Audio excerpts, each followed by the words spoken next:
बिस्मिल्लाहिर्रहमानिर्रहीम। ईमान रमज़ान की ख़ुसूसी ट्रांसमिशन में आपका मेज़बान सलीम सातनी पाकिस्तान और पाकिस्तान से बाहर देखने वाले वो तमाम नाज़रीन जो इस वक्त हमारे इस प्रोग्राम को देख रहे हैं उन्हें खुश आमदीद कहता है। नाज़रीन, आज जिस मौजू पर हम गुफ्तगू करने लगे हैं उस हवाले से मैं ये कहूँगा कि आज रोए ज़मीन से कुरान के ज़ाहिर व बातन के आलम के रुखसत होने का दिन है, जिसकी जाने से रोया है ज़मीन व आसमान। वह हस्ती शहनशाह विलायत, परवरदाद फ़ैज़ नबूवत, शेर खुदा, दामाद मुस्तफ़ा, बिरादर अहमद मुश्तबा, अबू तालिब के लक बरखुरदार, हसन हुसैन के वालिद बुजुर्गवार, सुसर खलीफा दोयम, हैदर करार, साहिब जुल्फ़कार, हिम्मत और शुजाअत का पेकर, हज़रत अली करमुल्लाह वजहू का आज योम शहादत है। ये वो हस्ती है जिसे मोहम्मद सल्लल्लाहु अलैहि वसल्लम ने कहा कि अली मुझसे है और मैं अली से हूँ। ये वो हस्ती है जिसे मोहम्मद मुस्तफ़ा ने कहा कि जिसका मौला में उसका अली मौला। और ये वो हस्ती है जिसका चेहरा देखना भी इबादत है। जी हाँ, आज हम हज़रत अली करमुल्लाह वजहू की शहादत के हवाले से गुफ्तगू करेंगे और हमारे नबी अली के बारे में क्या फरमाते इस हवाले से भी हम गुफ्तगू करेंगे। मेरे साथ तशरीफ़ फरमा है मुफ्ती अबू ज़र गफ़ारी साहब, जो कि किसी तारुफ़ के मोहताज नहीं, अल्लाह ने बड़ा इल्म से नवाजा है और बड़ा शफ़ीकाना अंदाज से गुफ्तगू करते हमारे आज के इस प्रोग्राम की ज़ीनत बने। हम आज के इस प्रोग्राम में खुश आमदीद कहते हैं। अस्सलाम वालेकुम। वालेकुम सलाम हज़रत सलीम सातनी साहब, बहुत शुक्रिया। जज़ाकल्लाह, आप हमारे प्रोग्राम में आए, इंशाल्लाह आपसे गुफ्तगू भी करते हैं। हमारे साथ मुसलसल जो प्रोग्रामों के अंदर आप इन्हें वज़ाइफ़ के हवाले से देख रहे हैं, आलिमा शाज़िया साहिबा हमारे साथ मौजूद है। कल वो किसी मसरूफ़ियात की वजह से नहीं आ सकी, आज हमारे प्रोग्राम की ज़ीनत है। इन्हें भी आज के इस प्रोग्राम में खुश आमदीद कहते हैं। अस्सलाम वालेकुम। वालेकुम अस्सलाम व रहमतुल्लाह।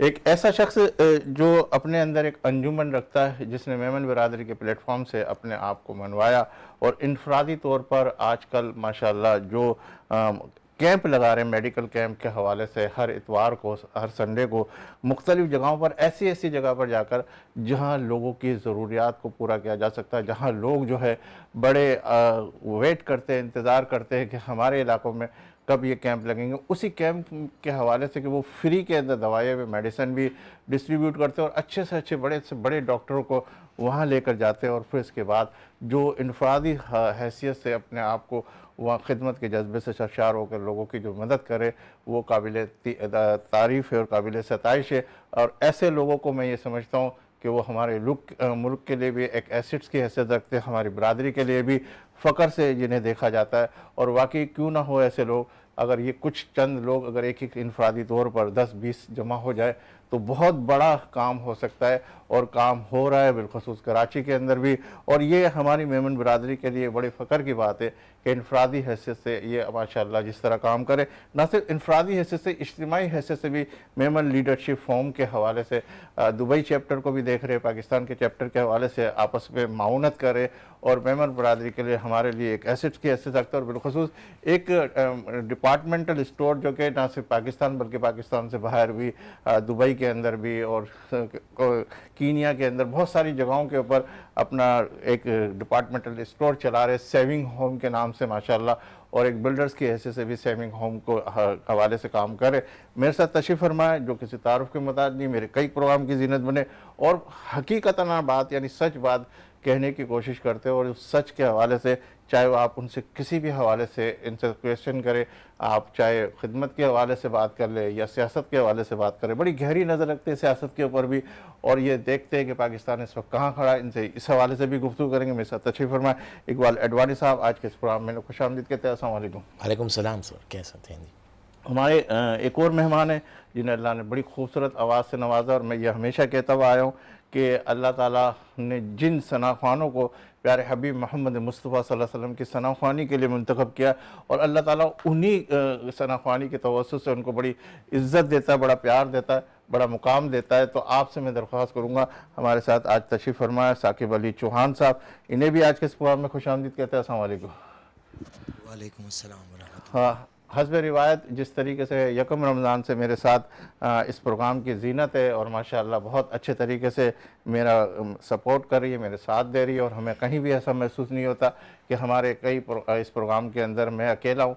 मेरे साथ साथ हैं मेरी को होस्ट नरगिस मेमन साहिबा, इन्हें भी आज के इस प्रोग्राम में खुश आमदीद कहते हैं। अस्सलाम वालेकुम। वालेकुम अस्सलाम। कैसे हैं आप सलीम साहब? अल्लाह का शुक्र। और हमारे जो शेफ़ है माशाल्लाह, उसे हम कभी भी नहीं भूल सकते। रिमशा हमारे साथ मुसलसल साथ साथ है और बहुत अच्छी अच्छी डिशें बना रही है। और माशाल्लाह जैसे ही हम प्रोग्राम ख़त्म करते हैं तो उस नीयत के साथ कि सहरी की नीयत करके हम उन्हें खाते हैं और बड़ा अच्छा लगता है। आज हम उनसे जब किचन सेगमेंट में जाएंगे तो उनसे मालूम करेंगे कि वो क्या डिश तैयार करिए। चलिए आइए गुफ्तगू की तरफ चलते हैं। नरगिस हमारे साथ है।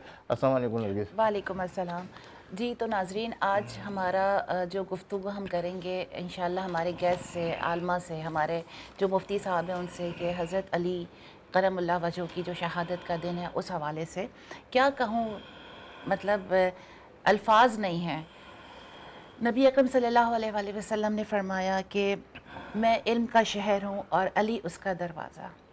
आप सोचें उस हस्ती के बारे में जिसकी वलादत काबा शरीफ में हुई, जिसकी परवरिश नबी अकरम सल्लल्लाहु अलैहि वसल्लम ने फरमाई, जिन्होंने आंखें खोलकर सबसे पहले जिसका दीदार किया वो हमारे नबी सल्लल्लाहु अलैहि वसल्लम थे। हमारे नबी ने जो है अपनी साहबजादी फातिमातुज़ ज़हरा की निकाह उनसे करवाया। क्या कहूँ उनके बारे में कि बहुत सारी हदीसें जो उन पर वारिद हुई।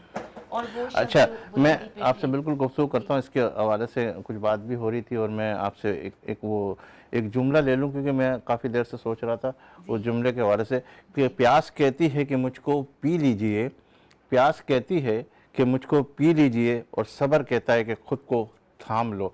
अच्छा हज़रत, मैं आपकी तरफ आता हूँ कि सबसे पहला वो सवाल आपसे मैं ले लूँ, फिर नरगिस आप जो उसी गुफ्तगू को जारी रखेंगी कि आज हज़रत अली करमल्लाह वजह की शहादत का दिन है, तो हमारे नबी के हज़रत अली से किस तरह आपस के अंदर वो किस तरीके से रहते थे, क्या हमारे नबी फरमाते थे हज़रत अली के हवाले से? बिस्मिल्लाहिर्रहमानिर्रहीम, नहमदुहु व नुसल्ली व नुसल्लिम अला रसूलिहिल करीम, अम्मा बाद।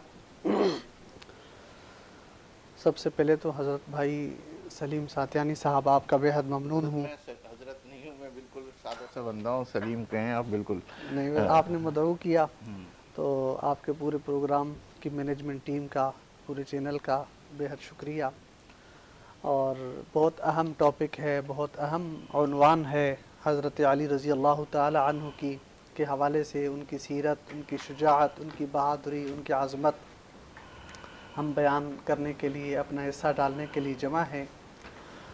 हज़रत अली रज़ी अल्लाह ताला अन्हु कायनात की वो अज़ीम हस्ती हैं जिनको अल्लाह ताला ने बेपनाह खुसूसियात से नवाजा, जिनके बारे में आका सल्लल्लाहु अलैहि वसल्लम ने फरमाया, अना मदीनतुल इल्म व अलीयुन बाबुहा, मैं इल्म का शहर हूँ, अली उसका दरवाज़ा। आका सल्लल्लाहु अलैहि वसल्लम ने हज़रत अली रज़ी अल्लाह ताला अन्हु के बारे में फरमाया, अन्नज़्रु इला वजहि अलीइन इबादा, अली के चेहरे को देखना भी इबादत है। फिर एक और मौके पे आका करीम सल्लल्लाहु अलैहि वसल्लम ने फरमाया कि अली से जो मोहब्बत रखेगा वो मोमिन है, जो अली से बुग़्ज़ रखेगा वो मुनाफिक है। बिल्कुल सही कहा। इसी तरह हज़रत अली रज़ी अल्लाह ताला अन्हु के फजीलत के बारे में एक और रिवायत में नकल कर देता हूँ कि जब सहाबा इकराम का आप सल्लल्लाहु अलैहि वसल्लम अंसार व मुहाजिरीन का जब मुआख़ात कायम फरमा रहे थे मदीना में, तो हज़रत अली रज़ी अल्लाह ताला अन्हु अकेले रह गए, बच गए थे। आका ने फरमाया, अंत मिन्नी बिमंज़िलति हारून मिन मूसा, ए अली तू मेरे लिए ऐसे है जैसे हारून के लिए, मूसा अलैहिस्सलाम के लिए हारून भाई का दर्जा। फिर इसी तरह जो है हज़रत अली रज़ी अल्लाह ताला अन्हु की हम शुजाअत के ऊपर आएँ, आका ने फरमाया, व अक़वाहुम अली, मेरी पूरी उम्मत में सबसे ज़्यादा जो शुजाअत, बहादुरी, दिलेर हज़रत अली। वो अली जिनकी बहादुरी, जब उन्होंने दुश्मन को जो है उनके ऊपर गलबा पा लिया, दुश्मन ने हज़रत अली के चेहरे की गुस्ताखी करने की कोशिश की, हज़रत अली ने छोड़ दिया। फरमाया, ए बंदे, तूने पहले जो है तू अल्लाह का दुश्मन था इसलिए मैं तुझसे लड़ रहा था, अब तू मुझसे पर्सनल हो गया इसलिए मैंने तुझे माफ़ कर दिया। क्या बात। तो वो बंदा कलमा पढ़कर मुसलमान हो गया।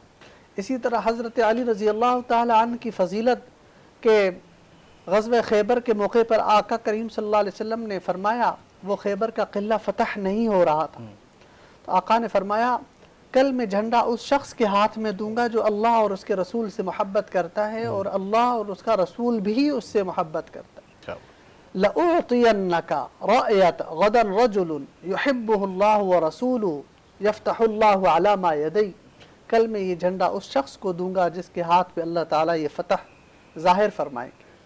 कल हुई, आका ने फरमाया ऐन अली, अली कहाँ?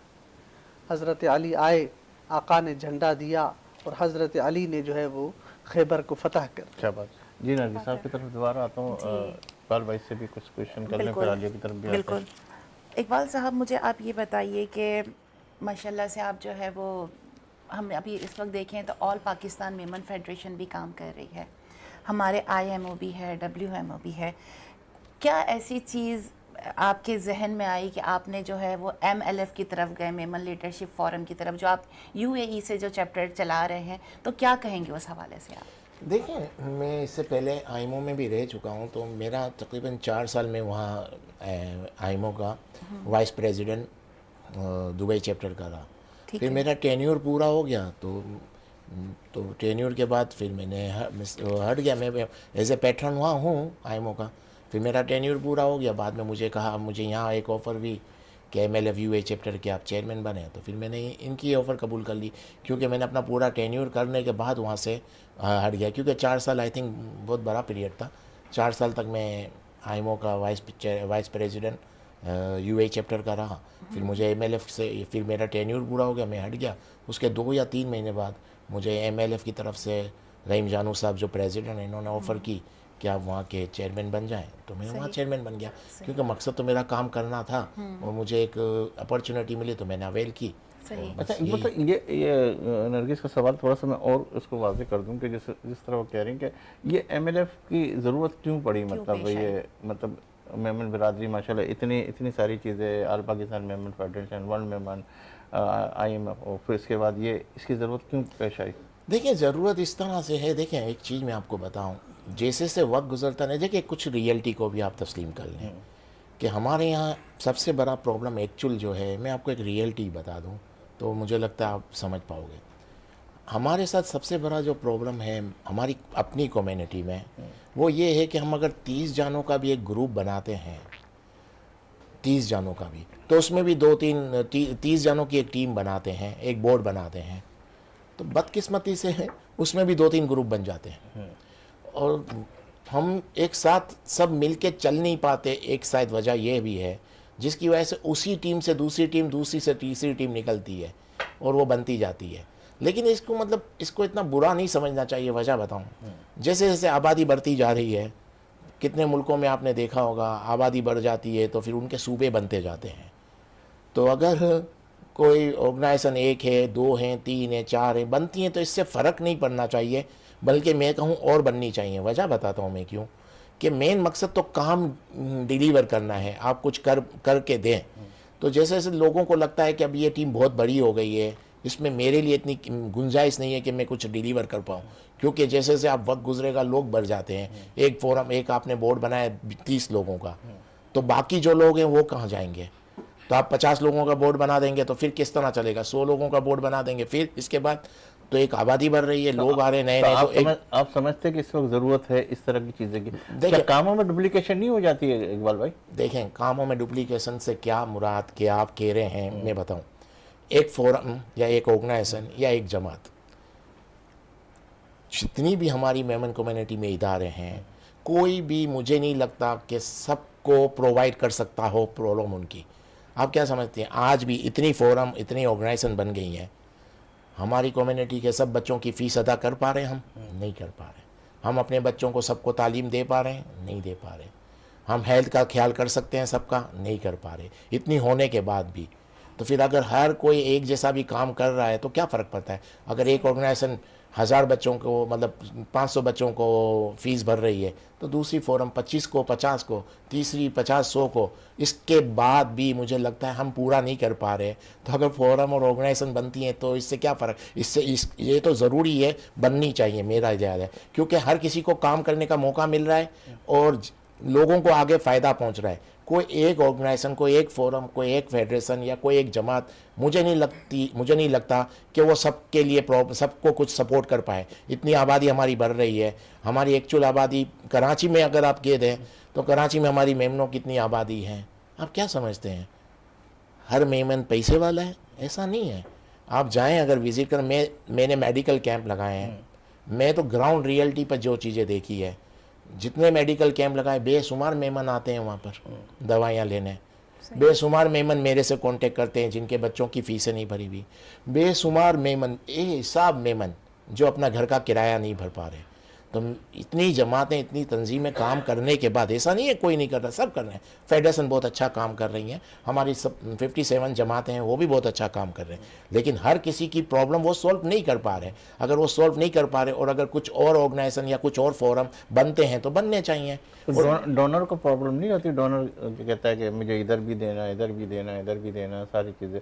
अगर एक मखसूस चीज़ों को इंतखाब कर लिया जाए कि एजुकेशन को इंतखाब कर लिया जाए या इसी तरीके से हेल्थ का इंतखाब कर लिया जाए, तो वो ज़्यादा बेहतर नहीं है कि एक जगह? अगर आप डोनर की बात कर रहे हैं तो कराची के अंदर इतनी प्राइवेट जो बन गए इदारे जो मेमन के नहीं है, शायद आप मानते होंगे, उनके सबसे ज़्यादा डोनर मेमन है। तो फिर इसका मतलब क्या हुआ?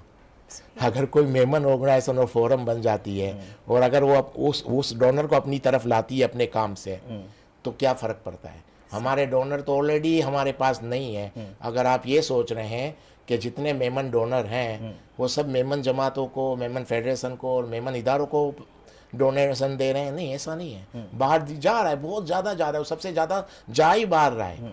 इसकी वजह क्या है? इसकी वजह ये है कि वो अपना काम करके उसको सोशल मीडिया पे इतना हाईलाइट कर रहे हैं कि आज का डोनर देखता है कि काम कौन कर रहा है। आज के डोनर के मोबाइल के अंदर आपका काम चाहिए, वो अपने मोबाइल में आपका काम देखना चाहता है। तो इसके लिए अगर कोई ऑर्गेनाइजेशन या फोरम आके काम कर रही है और वो अगर सोशल मीडिया पे आके ये प्रूफ कर रहा है कि हम काम कर रहे हैं, तो उसको हक है आने का, हर किसी को हक है। क्योंकि हम अपनी कम्युनिटी के जितने लोग हैं उसको देखें कि कुछ एग्जांपल दूँ, पाकिस्तान में कराची के अंदर ज़्यादा मेमन है हमारे यहाँ, तो पॉवर्टी जो है पाकिस्तान की वो 40% है। आपको पता है बेरोज़गारी, गुर्बत की लकीर के नीचे लोग हमारे मुल्क में 40% है। तो 40 से ज़्यादा की रिपोर्ट आ गई? नहीं, रिपोर्ट 40% है, 40 से ज़्यादा नहीं है। वो रिपोर्ट आप 100 की करते हैं, अलग बात है, 40 है। ओके, मैं तो एक सर्वे रिपोर्ट, एक यानी अथेंटिक डिपार्टमेंट की रिपोर्ट बता रहा हूँ, पर्सनल नहीं है। 40% है पाकिस्तान की। हो सकता है कराची में 35% हो, क्योंकि यहाँ थोड़ा सहूलत ज़्यादा है। इंटीरियर सिंध में या आप KPK में चले जाएं, बलूचिस्तान में, उसमें परसेंटेज ज़्यादा है। यहाँ पर 35 समझ लें, 40 समझ लें, जो भी 35 है। तो अगर इतनी परसेंटेज है कराची में, तो इसका मतलब ये हुआ कि हमारी कम्युनिटी का मेमन भी 40% या 35% गुर्बत की लकीर में आ गया ना, अगर आप एवरेज देखें तो।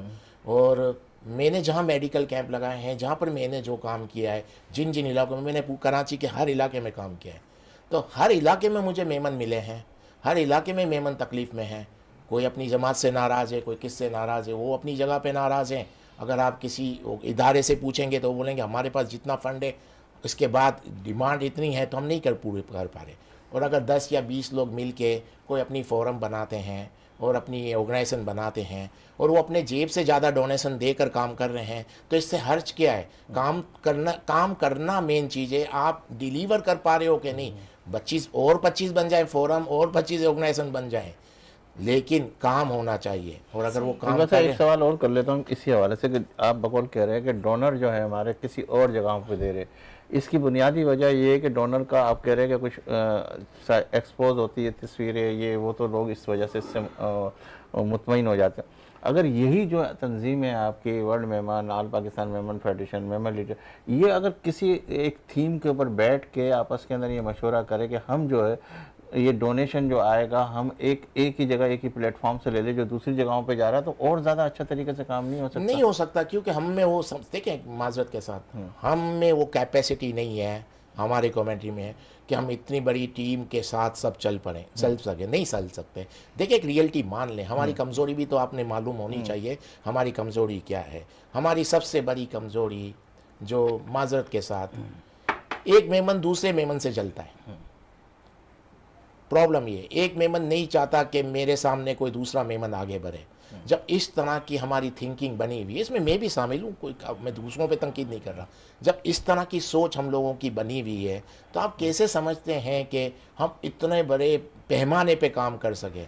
अगर नहीं कर सकते, ये हमारी एक नाकामी है, खामी है, इसको एक एक्सेप्ट कर लें, तो अब इसका दूसरा क्या ऑप्शन क्या है? इसका ऑप्शन यही है कि भले हम छोटी छोटी ऑर्गेनाइजेशन बन जाएं, छोटी छोटी फोरम बन जाए, जब मेन टारगेट हमारा ये होना चाहिए कि जो मुस्तहिक है हमारी कम्युनिटी के लोग, उनको हम सपोर्ट करें, ये होना चाहिए। एक और मैं आपको दे दूँ, अभी मैं कुछ दिनों से जा रहा हूँ, कुछ दिन पहले, 2-4 दिन पहले, ओल्ड हाउसेज होते हैं जो माँ बाप को बच्चे छोड़ के चले जाते हैं, वहाँ मेमन नहीं है, वहाँ पे बहुत मेमन है।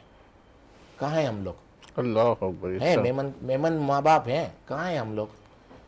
तो फिर मकसद कहने का हम पहुँच पा रहे हैं? नहीं पहुँच पा रहे। इतना फंड आया, सब आ रहा है, नहीं पहुँच पा रहे। हम क्यों नहीं बना पाया आज तक ओल्ड हाउसेस, यानी कि वो माँ बाप जिनको बच्चे छोड़ जाते हैं उनके लिए एक हम अभी तक वो बना पाए हैं? नहीं बना पाए। अगर कोई नई ऑर्गेनाइजेशन, कोई नई फोरम आके अगर वो काम करे तो उसको काम करने से क्यों रोका जाए? करना चाहिए। इससे बहुत से काम है जो हम नहीं कर पा रहे, नहीं पहुंच पा रहे। रीज़न बहुत से होंगे, किसी एक से, किसी एक जमात से, किसी एक इदारे से शिकायत करने का मकसद भी नहीं है, लेकिन काम होना चाहिए, काम नज़र आना चाहिए। और आज की जो जनरेशन है या आज के जो लोग हैं वो आपके काम को देख के आपको डोनेशन देंगे, अदरवाइज़ आप भूल जाएं। अगर आप काम कर रहे हैं और आप किसी तक मैसेज नहीं पहुंचा रहे कि मैंने ये काम किया, तो आपको डोनेशन भी नहीं मिलेगा। आज हमारी जो तरीक़ेकार है इदारों का, वो इस तरह है कि काम दिखा नहीं पा रहे। अब हम दिखा नहीं पा रहे तो जब हम उनसे पूछते हैं तो एक इस्लामी पॉइंट ऑफ व्यू से बात कर रहे हैं कि ये वजह है। लेकिन आज की जनरेशन है, आज के जो लोग हैं, वो ये समझते हैं कि ये कुछ कर नहीं रहे, क्योंकि कर नहीं रहे। अगर कर रहे होते तो दिखा नहीं पा रहे तो कर नहीं रहे। आज की सोच ये है। ये एक सवाल जानकी साहब आगे तरफ जाएंगे, तो इसका मतलब आप ये समझते हैं कि जो कर रहे हैं उसको दिखाया जाए? आज के दौर की यही वजह बता। देखें, अभी मैं आपको एक और चीज़ बताऊं, ये जो 2000 के बाद की जो जनरेशन है, जिसको जनरेशन जेट यानी जेनिस कहते हैं, ओके, वो 25 साल के हो गए। वो हर काम, आप यकीन करें, हर काम यूट्यूब पे या गूगल्स में देख के करते हैं। एक एक चीज़ आपके बारे में। मैं आपको एक और एग्जांपल दूं, इतनी चेंज हो गई है दुनिया, लेकिन हम लोग उसके साथ मूव नहीं कर पा रहे। और ये 25 साल के तो हो गए, 15 साल बाद ये 40 साल के हो जाएंगे। तो 40 साल के हो जाएंगे तो इसका मतलब जो बाप का बिजनेस है वो इनके हाथ में आ जाएगा। तो ये आपको डोनेशन देंगे बगैर किसी चीज़ की प्रूफ के? नहीं देंगे। एक और चीज़ बताऊँ, मैं एक अपना वाक़या सुनाता हूँ। मेरा एक भतीजा है, 23 साल का होगा। तो दुबई के अंदर मुझे किसी बहुत बड़े बिजनेसमैन, मेरे हिसाब से वो बहुत बड़ा बिजनेसमैन था, मुझे फ़ोन किया। मैंने उसको डिनर के लिए इनवाइट किया और मैं जा रहा था तो मैंने अपने भतीजे को साथ ले लिया। मैंने कहा आप भी चलें। हम दोनों चले गए, डिनर कर रहे हैं। तो उसने अपना विजिटिंग कार्ड मुझे दिया, मैंने रख दिया, मैंने भतीजे ने हाथ में रख के जेब में रखा और उसकी बातें सुन रहा था। डिनर ख़त्म हुआ, घर जा रहे हैं तो मुझे मेरा भतीजा बोलता है, चाचू ये आदमी झूठ बोल रहा है। मैंने क्या बातें कर रहे हैं, कैसे तू? मतलब उसने बोला कि मेरी यहाँ इंडस्ट्री है, मेरे पास इतने एम्प्लॉय काम करते हैं, मैं इस कंपनी का चेयरमैन हूँ, इसका यूँ, कार्ड भी दिया। आप यकीन करें, मैंने कहा यार भाई तू सोचे समझे बगैर बोल देता है, कैसे जानता है तू? क्या इसको जानता है, इसके बच्चों को ये वो? काचू मैंने इसके विजिटिंग कार्ड से सब सर्च कर लिया, ये जो बोल रहा है वो चीज़ें हैं ही नहीं। जिस कंपनी का ये बता रहा है वो कंपनी को एक्सपायर हुए उस कंपनी का लाइसेंस एक्सपायर हो गया, उसको 3 साल हो गए। ये जिसने एम्प्लॉय बता रहे हैं उस कंपनी में इतने एम्प्लॉय नहीं है जिसका ये CEO कह रहा है। सही। ये 300 बोल रहा है, 30 लोग भी नहीं काम कर रहे। आप यकीन करें, वो 5 से 10 मिनट खाना खाने के साथ उसको पूरा सर्च करके लग दिया। मैं आपको ये समझाना चाह रहा हूँ, आज के बच्चे इतने तेज़ हैं और इतनी टेक्नोलॉजी के साथ चल रहे हैं कि आज अपना काम आप नहीं दिखाएंगे तो आप सोच नहीं सकते कि हमारी जमातों को या डोनेशन नहीं मिलेगा। कोई सवाल ही पैदा नहीं होता, काम दिखाना पड़ेगा। एक एक चीज़ को आज का बच्चा गूगल से और इन चीज़ों से निकाल के अपनी लाइफ चला रहा है। एक और मैं आपको एग्जांपल दूँ, ये चीज़ों से मैं आपको ये समझाना चाह रहा हूँ कि प्रॉब्लम्स क्या आएगी। मेरी एक नवासी है 5 महीने की, सही है, मेरी बेटी 22 से 23 साल की होगी। आप यकीन करें, वो हमको ये बताती है कि 4 दिन बाद ये अपने हाथ यूं मूव करेगी और वो करती है। 6 दिन बाद ये थोड़ी चिड़चिड़ी हो जाएगी, वो हो जाती है। इसको ये नहीं खिलाना, ये नहीं पिलाने का, 1.5 साल तक तो इसको मीठी चीज़ नहीं खिलाऊंगी मैं। एक एक चीज़ बताती है कि वो बच्ची पहले दिन से लेकर अभी तक क्या मूवमेंट करेगी, 15 दिन बाद, 20 दिन बाद, वो हमको बताती रहती है। मेरी वाइफ परेशान है, हम लोग तो पुराने तरीके से बच्ची को खिलाने जाए तो वो हाथ रोकती है, तो वो चीज़ें कहाँ से आती है इसको। तो मेरा मकसद कहने का है, आज की माँ जो 2000 के बाद की जो बॉर्न है, जो आज की माँ की सोच बता रहा हूँ, तो बच्चे कैसे होंगे। तो ये बच्चे जब 40 साल के हो जाएंगे, इनके बाप का बिज़नेस इनके हाथ में आ जाएगा, तो ये बगैर इंक्वायरी सेकंडों में आपके बारे में कर लेंगे कि आपके क्या क्या चीज़ें आपने की है, उसके बाद वो आपको डोनेशन भेजेंगे। तो इसका मतलब अगर हम आज की एक और इसी के साथ आप आज का इदारा, हमारे जो इदारे आज अपने आप को इस तरह मूव नहीं करेंगे, अपना काम प्रूफ नहीं करेंगे, तो 1 रुपया भी नहीं मिलेगा। सही बात है, बिल्कुल। अच्छा इकबाल भाई, मैं आपसे एक सवाल करना चाह रही थी कि आप लोगों का मेमन लीडरशिप फोरम, ठीक है, और ऑल पाकिस्तान मेमन फेडरेशन हो गया, IMOW में, ये लीडरशिप जो है वो किस चीज़ को हाईलाइट कर रहा है, क्या जहन में है? क्योंकि लीडरशिप का मतलब तो लीडर बनाना, तो आप लोग किस बेस को लेकर काम कर रहे हो, क्या चीज़ जहन में आपके है? देखें, वो एक नाम इस तरह बनाया था कि लीडर, हम लोगों को नए नए लीडर को, यानी जो नई जनरेशन आ रही है, वही मेरी बात का सवाल का जवाब आ गया कि नई जनरेशन है, नए लोगों को हम एज ए लीडर लाएं। तो लीडर यानी जो हमको लगे कि जो लीडर्स, यानी लीडर से मुराद जो लीड करें, जो ऐसे लोग, ऐसे यूथ या ऐसे लोग हैं जिनको अपनी ऑर्गेनाइजेशन या फोरम में कहीं चांस नहीं मिला, ठीक है, हम उनको देखें, अगर उनमें लीडरशिप क्वालिटी है तो उनको आगे लाएं। और जब लीडरशिप क्वालिटी अगर उसमें है, वो लीडर हम ढूंढ लेते हैं या कहीं से भी, या हम लोग कहीं से भी उनको लेकर आते हैं, तो वो काम करके देंगे या वो काम करेंगे हमारे फोरम के लिए जो हम चाहते हैं। यानी देखें, मेमन लीडरशिप फोरम यानी मेमन यानी 2 चीज़ों में आपको ज़्यादा नज़र आए, 2 चीज़ें ही मैंने देखा है मेमनों में। एक तो बिज़नेस कम्युनिटी है, और दूसरा सबसे बड़ी बात कि फलाई कामों में हिस्सा ले रहे हैं। अगर जब हम अपनी कम्युनिटी से कुछ ऐसे लीडर लाएंगे तो इन दोनों चीज़ों पे वर्क करेंगे, यानी फलाई कामों में बढ़ चढ़ के हिस्सा लेंगे और दूसरों को भी लेकर आएंगे, एक नई सोच के साथ होगा। और जब बिज़नेस की कॉन्फ्रेंसेस होगी, बिज़नेस को प्रमोट करेंगे तो इनकम जनरेट होगी, और जब इनकम जनरेट होगी तभी आप लोगों को फ़ायदा पहुँचा पाओगे, आपके पास कुछ होगा। तो मकसद लीडरशिप का यही हमारा कि हम ऐसे लीडर लाएं जो इन 2 चीज़ों पे पूरा उतरें, और हमारे लिए, मेमन लेफ के लिए या मेमन कम्युनिटी के लिए काफ़ी हद तक फ़ायदा पहुँचाएं। मेन मकसद। अच्छा शाजी, आपके साहब अलमा शाजी साहब, आपकी तरफ आता हूँ कि जो वज़ाइफ के हवाले से अगर मैं गुफ्तगू करूँ, तो शादी के हवाले से आजकल जो है ना बड़े रिश्तों के हवाले से प्रॉब्लम हो रही, तो कौन से ऐसा वजीफ़ा है जो रिश्तों के हवाले से हो? अल्हम्दुलिल्लाहि रब्बिल आलमीन वस्सलातु वस्सलामु अला सय्यदिल अंबियाई वल मुरसलीन, अम्मा बाद, फ़अऊज़ु बिल्लाहि मिनश शैतानिर रजीम, बिस्मिल्लाहिर रहमानिर रहीम। अक्सर ये मेरे पास भी इस तरह के मसाइल आते हैं कि बच्चियों की उम्र बढ़ती जा रही है और शादी, सही रिश्ता, मुनासिब रिश्ता हमें नहीं मिल रहा। इसके लिए बेहतरीन वजीफ़ा है, सूरतुल माइदा पारा नंबर 4 में मौजूद है। इशा की नमाज के बाद वो बच्ची ख़ुद तिलावत करे और फिर अपने हक़ में दुआ करे, और उसकी वालिदा 121 मरतबा या लतीफ़ू या अल्लाहु, या लतीफ़ू या अल्लाहु, या लतीफ़ू या अल्लाहु हुसूले मकसद हासिल करने के लिए इस वज़ाइफ़ को पढ़ती रहें। जब तक इनको कामयाबी हासिल ना हो जाए उस वक्त तक इसका विर्द जारी रखें। एक और सवाल आप ले लीजिए, फिर हम साकिब साहब की तरफ बढ़ेंगे ना। अच्छा शाजिया, आलमा शाजिया, ऐसा होता है सम टाइम कि हम बैठे बैठे एकदम से मूड हमारा स्विंग होने लगता है, एकदम से घबराहट शुरू हो जाती है, बेचैनी होती है, बात कुछ भी नहीं होती, बस ऐसे ही बैठे बैठे कभी दिल घबराने लगता है, बेचैनी होने लगती है। उस हवाले से क्या वजीफ़ा बताएंगे, क्योंकि दिल एकदम से उचाट सा होने लगता है।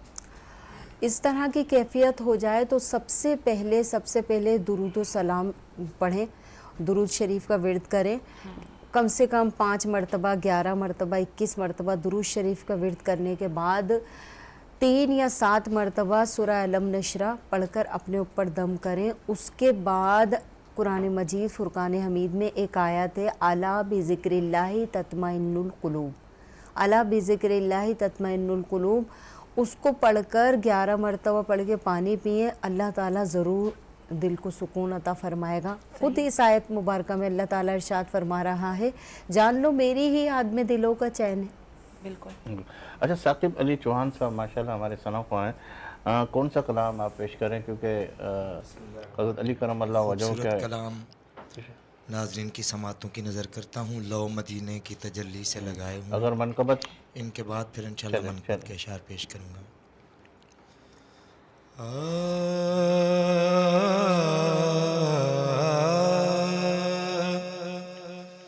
जो गमे हबीब से दूर थे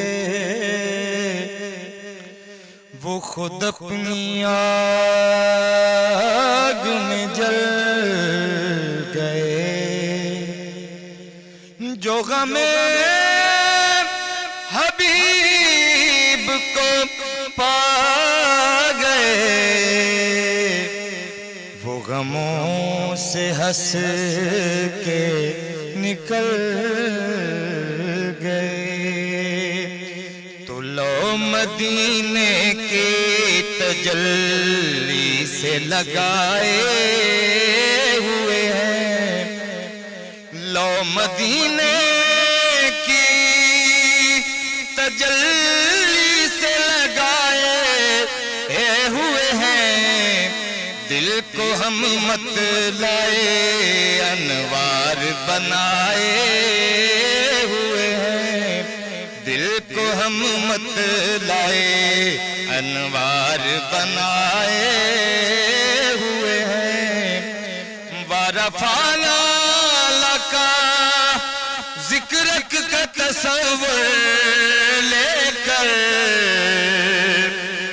वारफाना लका जिक्र का तस्वर लेकर हम नजर गुंबदे खजरा पे जमाए हुए हैं।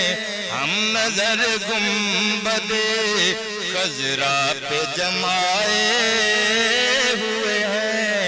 लो मदीने के तजल्ली और कब्र की नींद से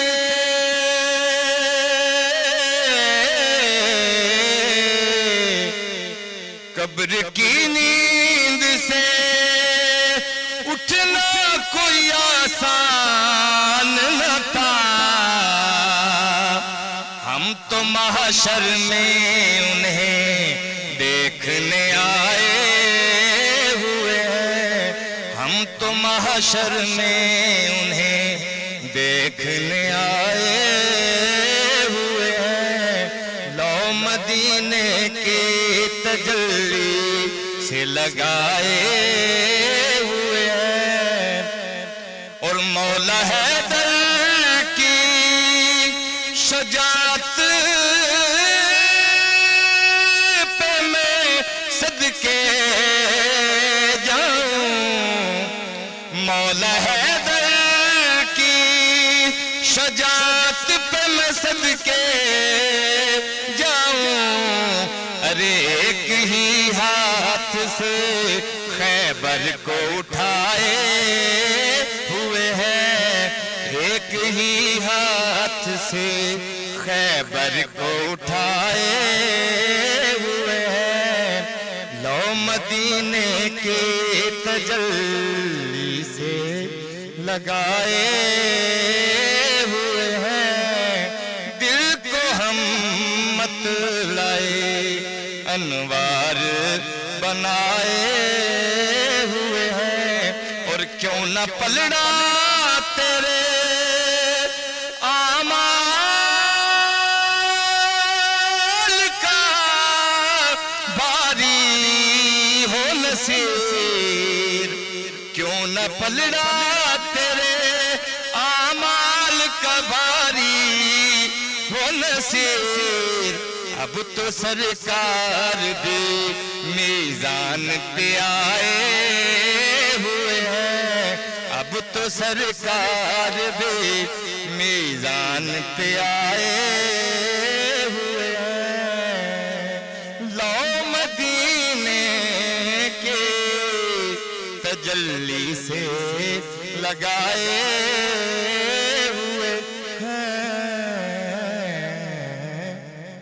शुक्रिया, आपने बड़ा प्यारा कलाम पेश किया। नाज़रीन, अब हम बढ़ेंगे किचन सेगमेंट की तरफ, जहां आपकी मुलाकात होगी हमारी को होस्ट जो कि माशाल्लाह एक एंकर भी है, डिज़ाइनर भी है और शेफ़ भी है। तो आप देखते हैं कि वो वहां क्या बना रही है।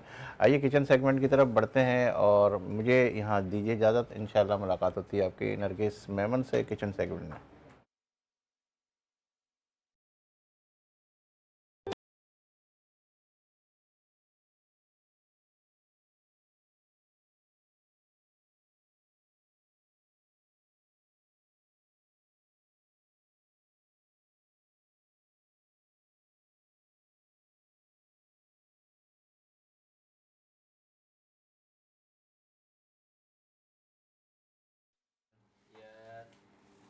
अस्सलामुअलैकुम, मैं हूं आपकी होस्ट और शेफ़ नरगिस मेमन। आज आपके लिए हमेशा की तरह एक नई रेसिपी के साथ हाजिर हुई हूं। आज की जो मेरी रेसिपी है वो थोड़ी सी डिफरेंट है। मैं आज जो बना रही हूं वो है चिकन लच्छा।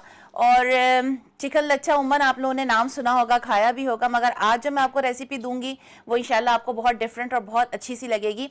तो सबसे पहले जो है वो मैं जिक्र करती चलूँ मेरे स्पॉन्सर का, कश्मीर प्रीमियर गोल्ड, जो कि यकम रमज़ान से अभी तक हमारा साथ दे रहे हैं और हमारे साथ साथ हैं। मैं ये भी बताती चलूँ कि कश्मीर प्रीमियर गोल्ड जो है वो कोलेस्ट्रॉल फ्री है और हमेशा की तरह ही कहूँगी आपकी सेहत को मद्देनज़र रखते हुए इस ऑयल को बनाया गया है। तो इसको ज़रूर ट्राई करें, अपने खानों में नया जो है वो जायका लेकर आएंगे और आप कोलेस्ट्रॉल से बचे रहेंगे। तो अब हम चलते हैं अपनी रेसिपी की तरफ। तो सबसे पहले जो है हमेशा की तरह बिस्मिल्लाहिर्रहमानिर्रहीम, और हमेशा की तरह आपसे ये कहूँगी कि जब आप अपनी रेसिपी शुरू करें या कोई भी काम करें तो आप बिस्मिल्लाहिर्रहमानिर्रहीम से शुरू करें। उसके साथ साथ जब आप अपनी रेसिपी बनाने लगें तो दुरूद शरीफ का विर्द रखें ताकि आपके खानों में बरकत हो और आपके खानों का जायका जो है वो बहुत ज़्यादा अच्छा और लजीज होता चला जाए। तो सबसे पहले जो है वो हम ऑयल लेंगे। जैसा कि मैंने आपको बताया कि कश्मीर प्रीमियर गोल्ड हमारे स्पॉन्सर है, हमारे अभी तक के साथी हैं। तो हम इसको जो तेल तकरीबन आप हाफ कप लेंगे और इसको जो है आप थोड़ा सा गर्म करने रख देंगे। अच्छा, इसके साथ जो है मैंने एक 2 मीडियम जो है आपको प्याज लेनी है और इसको इस तरीके से चॉप करनी है जैसे हम उमन अंडों के लिए फ्राई काटते हैं, उस तरह से आपने इसको चॉप कर लेनी है। बिल्कुल फाइन चॉप नहीं करना इसको। तेल गरम होगा तो हम इसमें जो है ये प्याज ऐड करेंगे। मैंने आपको बताया कि 2 मीडियम साइज की प्याज आपने जो है वो लेनी है और इसमें डालनी है और बिल्कुल इसको चॉप नहीं करना, यानी कि इसको पेस्ट नहीं बनाना, इसको इसी फॉर्म में रखना है आपने। ये हमारी जो प्याज है ये रेड हो रही है क्योंकि तेल हमारा जो है वो गर्म हो चुका था। तो कोशिश क्या करें कि ठंडे तेल में जो है वो प्याज ना ऐड करें, थोड़ा सा हीट हो जाए हमारा ऑयल, फिर उसके बाद जो है उसमें प्याज ऐड करें। प्याज जो है हमारी इसको उस वक्त तक इसको फ्राई करना है जब तक थोड़ी सी गोल्डनिश ब्राउन ना हो जाए। उसके साथ साथ जो है मैं आपको एक टोटका शेयर करती चलूँ। चूँकि हम किचन सेगमेंट कर रहे हैं तो मेरी कोशिश होती है कि मैं आपको टोटके जो है हमेशा वही बताऊं जो आपके किचन में चीज़ें रखी हुई होती हैं। तो आज मैं आपको बताऊंगी कि अजवाइन के क्या फ़ायदे हैं। तो अजवाइन का जो फ़ायदा है, अजवाइन हम जब खाते हैं, हमारे पेट में जब तकलीफ़ होती है तो आप अजवाइन की चुटकी लेकर वो फाँक लें और उसको पानी से उतार लें तो आपके पेट का जो दर्द है वो थोड़ी देर में ठीक हो जाएगा। इसके साथ साथ अगर आपको नज़ला ज़ुकाम हो जाता है, क्योंकि उमन ऐसा होता है कि मौसम की तब्दीली की वजह से एलर्जी हो जाती है, बहुत सारी ऐसी चीज़ होती है कि नज़ला हो जाता है, खांसी हो जाता है, ज़ुकाम हो जाता है, तो उसके लिए जो है अजवाइन बहुत बेहतरीन है। दमे के मरीज़ जो है वो अजवाइन का इस्तेमाल ज़्यादा रखें। तेज़ाबियत जो है वो अजवाइन ख़त्म करती है। तो उसके लिए ये है कि जब आप खाने बना रहे हों तो कोशिश करें कि थोड़ी सी एक चुटकी से भी कम जो है आप अपने खानों में अजवाइन को डाल दें तो आप बहुत सारी तकलीफ़ों से दूर रहेंगे। उसके साथ साथ अगर किसी शख्स को गुर्दे में पथरी है तो उसको भी तोड़ने में जो है अजवाइन बहुत हेल्पफुल रहती है। आप ये देख रहे हैं कि हमारी प्याज जो है वो फ्राई होना शुरू हो गई है और थोड़ा सा ट्रांसपेरेंट सा इसमें लुक आ गया है। अच्छा, बेसिकली मैं आपको बताते चलूं कि जो चिकन लच्छे का कॉन्सेप्ट है, मुझे ऐसा लगता है, I am not sure about कि मुझे ऐसा लगता है कि जो चिकन लच्छे का जो कॉन्सेप्ट है ना, वो हमारे पास से खारा दार से आया है। क्योंकि मुझे आज भी याद है कि जब हम छोटे हुआ करते तो उमन सहरी के टाइम पर लोग जो है वो खारा दार से चिकन लच्छा लाया करते थे और मैं बहुत शौक से खाती थी। लेकिन आज अल्हम्दुलिल्लाह जो है आपके सामने रेसिपी शेयर कर रही हूँ।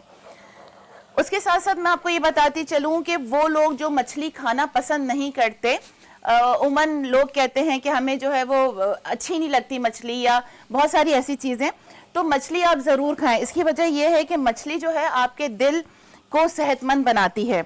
उसके साथ साथ जो है मछली में प्रोटीन होता है जो आपकी सेहत को बहुत अच्छा कर देता है। मछली आपके दिमाग को रोशन करती है और वो बच्चे जो हाफजे में कमज़ोर हैं, जो हमारे बच्चे कुरान हिफ्ज कर रहे हैं, तो वो ज़रूर मछली खाएं। उनकी वालदा जो है वो ज़रूर उनको मछली खिलाएं, क्योंकि मछली खाने से जो है इंसान का हाफजा बहुत तेज़ होता है।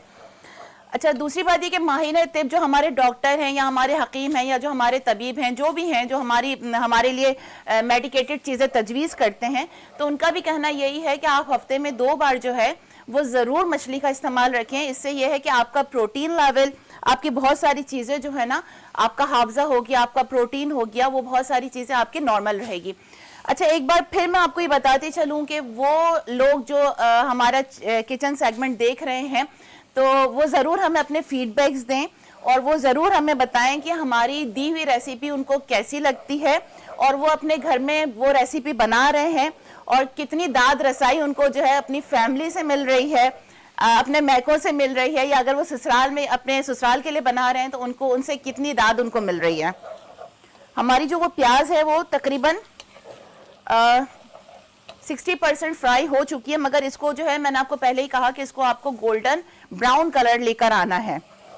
अच्छा, चिकन मैं आपको बताती चलूँ कि चिकन मैंने जो है वो ½ kg लिया था। इसको मैंने सिंपल जो है वो 2 कप पानी डाले थे इसमें मैंने, और कुछ भी मैंने इसमें नहीं डाला, सिर्फ मैंने 2 कप पानी डाला। ½ kg चिकन लिया जो बोन्स वाली होती है, उसको जो है मैंने अच्छे से बॉयल कर लिया। और जब वो 2 कप तकरीबन जो 2 कप मैंने पानी डाला था, तो वो जब ½ कप रह गया ना, तो मैंने चूल्हा बंद कर दिया और चिकन को बोन्स से अलग कर दिया और इस तरह से इसको श्रेड कर लिया। श्रेड में आपको बिल्कुल जो है ना वो चूरा नहीं करना, इस फॉर्म में आपको रखना है। अच्छा जी, हमारी प्याज जो है वो तकरीबन उस फॉर्म में आ गई है कि अब हम इसमें लहसुन और अदरक का पेस्ट डालें। तो मैंने इसमें लहसुन अदरक का पेस्ट डाला है और अच्छा, इसको लहसुन अदरक का पेस्ट डाल के तकरीबन आपको 1 मिनट के लिए पकाना है, जब तक अच्छी सी खुशबू ना आना शुरू हो जाए, जो लहसुन और अदरक की एक मुनफरिद सी खुशबू होती है। बस आपको जो है वो इसको हिलाते रहना है ताकि जो है आपका गार्लिक जो है उस पर चिपक ना जाए ना। उसके साथ साथ जो है ये चिकन टमाटो प्यूरी जो है वो मैंने बनाया था, इसमें भी आपने कुछ नहीं करना। अगर डिफ्रीज़र में रखे हुए हैं तो थोड़ी देर पहले निकाल लें और उसको ग्राइंड कर लीजिए, इस तरीके से चॉप कर लीजिए। इसमें जो है आप तकरीबन 3 मीडियम, अगर मीडियम है तो फिर आप 3 ले लें, अगर बड़े हैं तो 1.5 आप टमाटो पेस्ट ले लें। बस आपने ये पेस्ट बनाकर इसमें डाल देना है। अच्छा, जो मैंने पेस्ट बनाया था इसमें थोड़ा सा पानी का जो है वो पानी ज़्यादा है, तो मुझे इतना पकाना है इसको कि ये जो है पानी खुश्क हो जाए। अच्छा, एक दफ़ा फिर जो है मैं अपने स्पॉन्सर का शुक्रिया अदा करती चलूँ, कश्मीर प्रीमियर गोल्ड, जो मेरे साथ जो रमशा के साथ जो है और मेरे साथ है यकम रमज़ान से है और हमारे साथ साथ चल रहे हैं। अच्छा, ये आप देखिए कि मैंने इसमें टमाटो प्यूरी डाली है और ये अच्छे से भूनना शुरू हो गया है। अच्छा, टमाटो आपको उस वक्त तक पकाना है जब तक जो एक ऑयल होता है ना, हमारा जो तेल होता है, वो ऊपर आपको दिखना ना शुरू हो जाए। जब ऑयल आपको ऊपर दिखना शुरू हो जाएगा तो इसका मतलब कि जो टमाटो में वाटर का जो एक रेशो था वो तकरीबन ख़त्म हो चुका है। मुझे इस वक्त ही ना बहुत अच्छी सी खुशबू आ रही है। अभी ये कंप्लीट बना नहीं है बट मुझे बहुत अच्छी सी इसकी खुशबू आ रही है। तो आप ज़रूर इसको ट्राई कीजिएगा अपनी फैमिली में, और आप दावतों में भी बना सकते हैं। बहुत डिफरेंट सी एक रेसिपी है और बहुत कम लोग जो है इसको बनाते हैं। तो आप जब इसको सहरी के टाइम पे बनाएंगे लच्छेदार पराठों के साथ, तो नो डाउट आपको बड़ा मज़ा आएगा सहरी करने में, बहुत इंजॉय करेंगे आप सहरी। अच्छा, वंस अगेन कि इसको जो है आपने भुनाई करते रहना है, इसको रोकना नहीं है आपने। और भुनाई करते वक्त जब तेल इसके ऊपर आ जाएगा तो इसका मतलब कि अब ये तैयार है कि हम इसमें स्पाइसेस डालना शुरू हो जाएं। ये आप देखें तकरीबन जो है इसमें तेल आना शुरू हो गया है, लेकिन थोड़ा सा भी पानी का रेशो इसमें रहता है। अच्छा, मैं आपको जो है स्पाइसेस बताती चलूँ। इसमें जो है आपने हल्दी हाफ स्पून डालनी है, इतनी, ठीक है। और उसके साथ साथ जो है आपको इसमें गरम मसाला डालना है, तकरीबन 1/4 स्पून।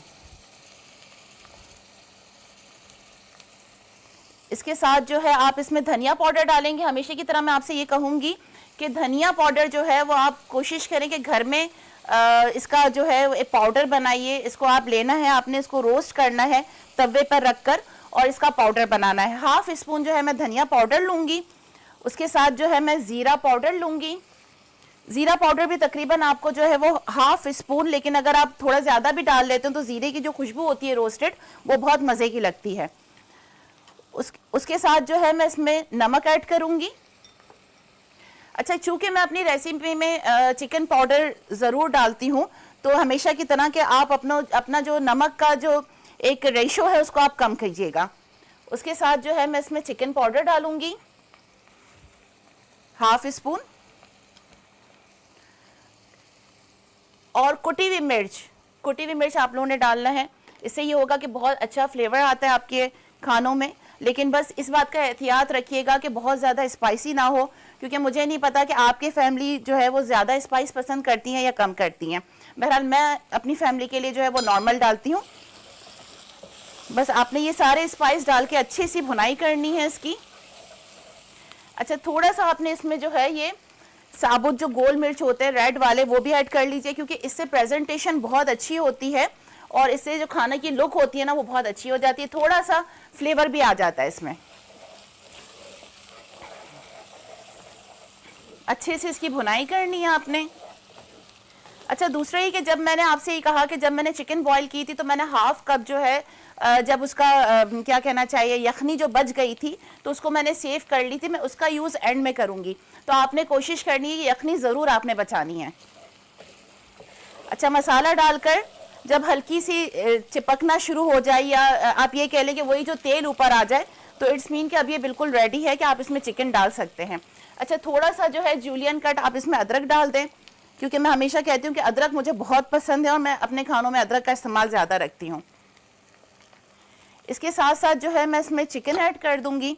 ये आप देख सकते हैं, मैंने आपसे पहले भी बताया कि चिकन जो है वो बिल्कुल आपने श्रेड नहीं करनी, मतलब बिल्कुल बारीक बारीक सा नहीं करना, थोड़ा सा मोटा थोड़ा सा खुला हुआ, इस तरीके से फॉर्म में रखना है इसको।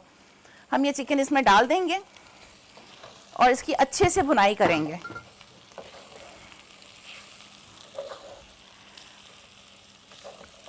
एक बार फिर मैं अपने स्पॉन्सर का शुक्रिया अदा करूंगी, कश्मीर प्रीमियर गोल्ड का, कि आप खाने में इसका जब आप यूज़ करते हैं तो इसका जायका बहुत अच्छा हो जाता है, और सबसे बड़ी बात कि आपकी सेहत के उसूलों पर इसको तैयार किया गया है। अच्छा जी, अभी आपने जो है वो भुनाई करनी है चिकन डालकर। अच्छा, इस बात का ख्याल रखिएगा कि जब आप चिकन बॉईल करें तो इसमें आपने कुछ नहीं डालना, क्योंकि बाज़ लोग जो है उसमें नमक डाल देते हैं। आपने नमक वगैरह कुछ नहीं डालना, आपने सिंपली इसको बॉईल करना है 2 कप पानी में। ये भुनाई हो रही है इसकी, और तेल जो है वो अपनी आवाज़ें अपना शोर शराबा थोड़ा सा लेकर आ गया पतीली में। तो अब जो हम इसमें थोड़ा सा शोरबा ऐड करेंगे। शोरबा से मतलब जो हमने यखनी बनाई हुई थी वो इसका ऐड करेंगे हम।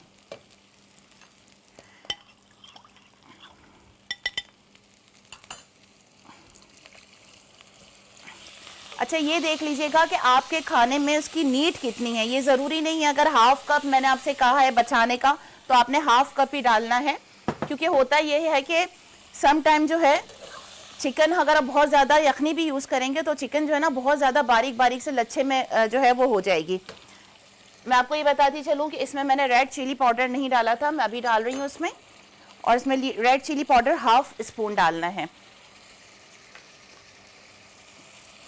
अच्छा जी, अब हम इसको अच्छे से भुनाई कर लेते हैं। और मैं आपको ये बताती चलूँ कि प्लीज़ जो हम आपको रेसिपी शेयर करते हैं उसका फीडबैक ज़रूर दिया करें, अपने कमेंट ज़रूर दिया करें, और हमें ये ज़रूर बताया करें कि आपने हमारी कौन सी रेसिपी ट्राई की। अच्छा, उसके साथ साथ जो है मैं थोड़ा सा एक टोटका आपके साथ शेयर कर दूं कि जो है वो शहद का इस्तेमाल हम किस तरीके से कर सकते हैं। सियाह धब्बों के लिए जो है आप सबसे ज़्यादा शहद यूज़ करें, एलोवेरा यूज़ करें और नींबू। आप इन तीनों चीज़ों को मिला के एक मास्क तैयार कर लें और अपने फेस पे लगा दें, तो आपके जो चेहरे से जो सियाह धब्बे होते हैं वो तकरीबन ख़त्म होना शुरू हो जाएगा। यखनी के लिए जो है वो शहद में दालचीनी का पाउडर मिलाइए, पेस्ट बनाइए और उसको चेहरे पर लगाइए। अच्छा जी, अभी हमारी डिश जो है वो रेडी हो चली है। अब इसमें जो है मैं थोड़ा सा हरा धनिया डालूंगी और सूखी मेथी ज़रूर इसमें आपने डालनी है। थोड़ा सा सूखी मेथी डालते वक्त हाथों से रब कर लें। हरी मिर्च इसमें डालनी है आपने और जूलियन कट अदरक डालना है। और ये हमारी रेसिपी जो है तकरीबन नहीं ऑलमोस्ट तैयार हो चुकी है। मुझे बहुत अच्छी खुशबू आ रही है और इंशाल्लाह जब आप भी बनाएंगे तो आपको भी बहुत अच्छी सी खुशबू इसमें से आएगी और खाने वालों को भी बहुत पसंद आएगा। अच्छा जी, अब जो है मैं इसको डिश आउट करने लगी हूँ।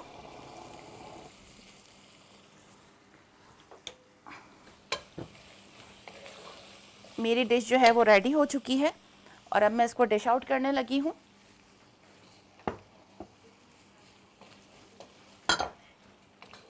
ये आप पे डिपेंड करता है कि आप इसको बिल्कुल खुश्क कर लीजिए या थोड़ा सा इसमें लिक्विड फॉर्म रहने दें। ये आप पे डिपेंड करता है कि आपके घर वाले किस फॉर्म में इसको पसंद करेंगे।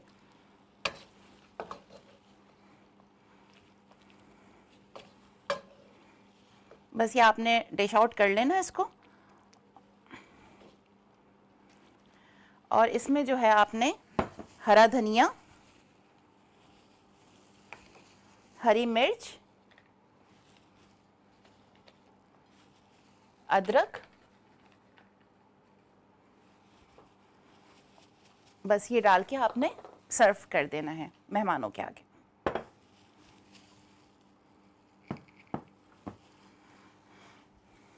जी, तो आप देख रहे हैं कि बहुत खूबसूरत से अच्छे से कलर में जो है ये तैयार हो चुकी है। अच्छा, एक बात मैं आपको बताती चलूँ कि अगर आप क्रीम को बहुत पसंद करते हैं, लास्ट में जो है इसमें 2 स्पून आप क्रीम जो है वो ज़रूर डाल दें। इससे ये होता है कि बहुत अच्छा लुक भी आता है, बहुत अच्छा सा फ्लेवर भी आता है। तो मैं इसको ऊपर से जो है वो क्रीम डाल रही हूँ और आप चाहें तो इसमें 1 स्पून या 2 स्पून जैसा आप पसंद करते हैं तो आप इसको डाल सकते हैं। जी, तो आपने जो है वो रेसिपी देखी, बहुत आसान, बहुत क्विक सी रेसिपी। इसको जो है सहरी के टाइम ज़रूर बनाएं लच्छेदार पराठों के साथ और आपकी फैमिली ज़रूर जो है एंजॉय करेगी। अब मुझे इजाज़त दीजिए इस यकीन के साथ कि मैं फिर आपके सामने हाजिर होंगी और अपनी दुआओं में मुझे ज़रूर याद रखिएगा। अल्लाह हाफ़िज़।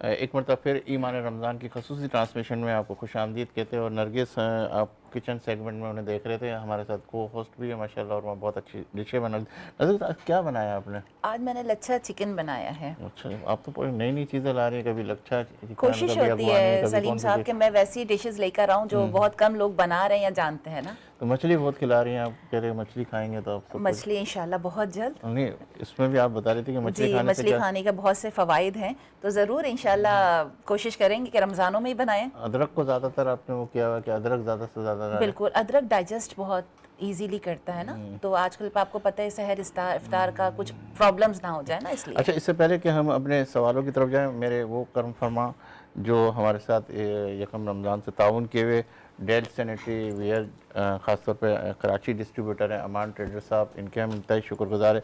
इसी तरह पाकिस्तान सरामिक्स इंडस्ट्री साथियानी ट्रेडर्स, इनके हम इंतहाई शुक्रगुजार है। अलगावा गाबा पब्लिशर्स, इन्होंने भी हमारे साथ ताउन किया, इनके भी शुक्रगुजार है। और बोलती किताबें जावेद पब्लिशर, इसके भी हम इंतहाई शुक्रगुजार है। और कुजीनो भाई नरगिस मेमन जो आपके सामने ये सारी चीज़ें बना रही है माशाल्लाह, ये इन्हीं की खूबसूरत डिशें जो है आप देख रहे हैं और रेसिपीज़ देख रहे हैं। और जब भी आपको कोई ऑर्डर देना हो तो नरगिस मेमन से भी आप कांटेक्ट कर सकते हैं। हमारे चैनल के नंबर से आप नरगिस मेमन का रब्ता ले सकते हैं। तो नाज़रीन, बहुत खूबसूरत डिशें आपके सामने पेश की गई। और मैं इकबाल भाई की तरफ आता हूँ, फिर इसके बाद हमारे अल्लामा साहब की तरफ बढ़ता हूँ। इकबाल भाई, आपसे हमारी मेमन प्लेटफॉर्म से बहुत सारी बातें हुई और आप जो कैंप लगा रहे, मेडिकल कैंप के अलावा मैंने देखा कि अभी चिकन बन रहा था, तो मैंने कहा आपसे चिकन के हवाले से ही पूछ लिया, कोई आप कैंप वैम्प भी लगा रहे हैं आजकल रमज़ान में चिकन के हवाले से?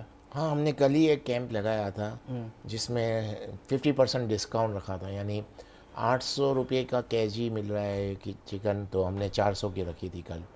तो ये डिस्काउंट रखी हुई है 50% डिस्काउंट पे हम, यानी ये सोच के साथ के जो बेसिक नीड हैं जो उसमें अगर हम 50% डिस्काउंट से सेल करें तो मुझे लगता है बहुत अच्छा तो काम कौन हो सा जाता है। एरिया आपने मंतखब किया, मतलब देखो, कैसे? एक एरिया पर्टिकुलर नहीं है, जिस एरिया में हमको लगेगा कि करना चाहिए हम कर रहे हैं।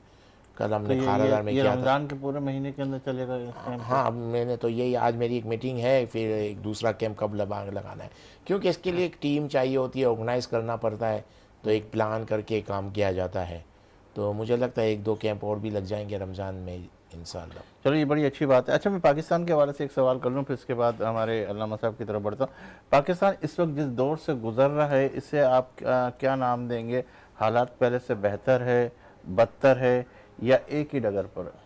देखिए, पाकिस्तान के हालात का डिपेंड, देखें पाकिस्तान जो डिपेंड करता है वो ग्लोबली हालात पे बहुत डिपेंड करता है, लेकिन हम लोग ग्लोबली हालात पे डिबेट बहुत कम कर रहे हैं और अवेयरनेस यानी लोगों को बताया नहीं जाता। हो, ये आजकल डिस्कस हुई है लेकिन पहले नहीं थी। तो ग्लोबली हालात इतने ख़राब हो गए हैं, यूरोप हो गया, अमेरिका हो गया, मिडल ईस्ट हो गया, इन सब मुल्कों के हालात दिन ब दिन ख़राब होते जा रहे हैं क्योंकि जंगी हालात हो गए हैं। तो जिसकी वजह से पाकिस्तान पे मुझे लगता है बहुत अफेक्ट पड़ेगा, और पड़ भी रहा है। लेकिन उसके कुछ बेनिफिट्स भी हैं कि क्योंकि पाकिस्तान एक ऐसी लोकेशन पे है कि काफ़ी, यानी इन हालात में पाकिस्तान की एक नीड बन जाती है।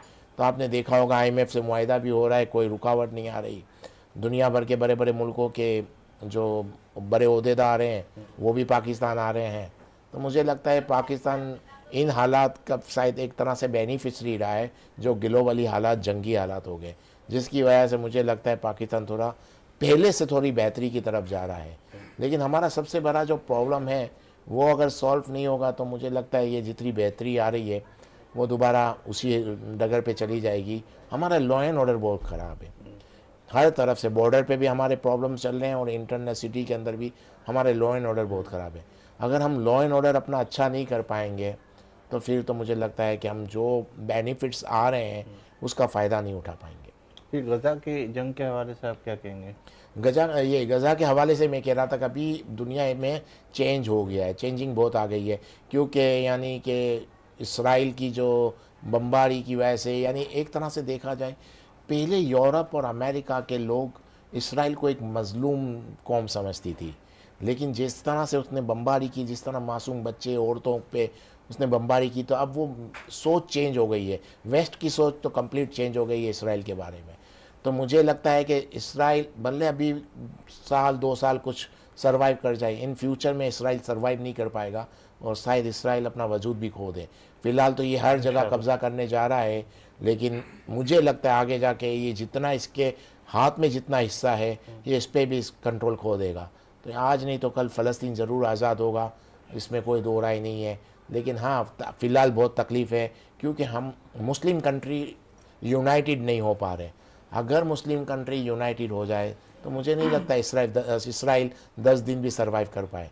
तो यही वजह है। लेकिन अब जैसे जैसे वक्त गुजर रहा है मुझे लगता है मुस्लिम कंट्री भी यूनाइटेड होते जा रहे हैं इसराइल के मामले में, और वेस्ट से भी उसको सपोर्ट वो वाला नहीं मिल रहा। अब इसराइल के साथ एक ही कंट्री खड़ा है, वो है अमेरिका, बस। बाकी तो मुझे लगता है जो फ्रांस और जो यूरोप के दूसरे कंट्री थे वो तो पीछे हटते जा रहे हैं, और यही सिलसिला जारी रहा तो मुझे लगता है इसराइल 5-10 साल बाद आपको नज़र नहीं आएगा। ठीक है। जी जी जी, तो मैं शाज़िया आलमा शाज़िया, मैं आपसे ये पूछना चाहती हूँ कि जो शौहर होते हैं वो अपने ससुराल वालों को बहुत ज़्यादा गालम गलोच देते हैं, बुरा भला कहते हैं, तो ज़ाहिर है एक औरत से ये चीज़ बर्दाश्त नहीं होती, तो उसके लिए क्या वजीफ़ा आप बताएंगे?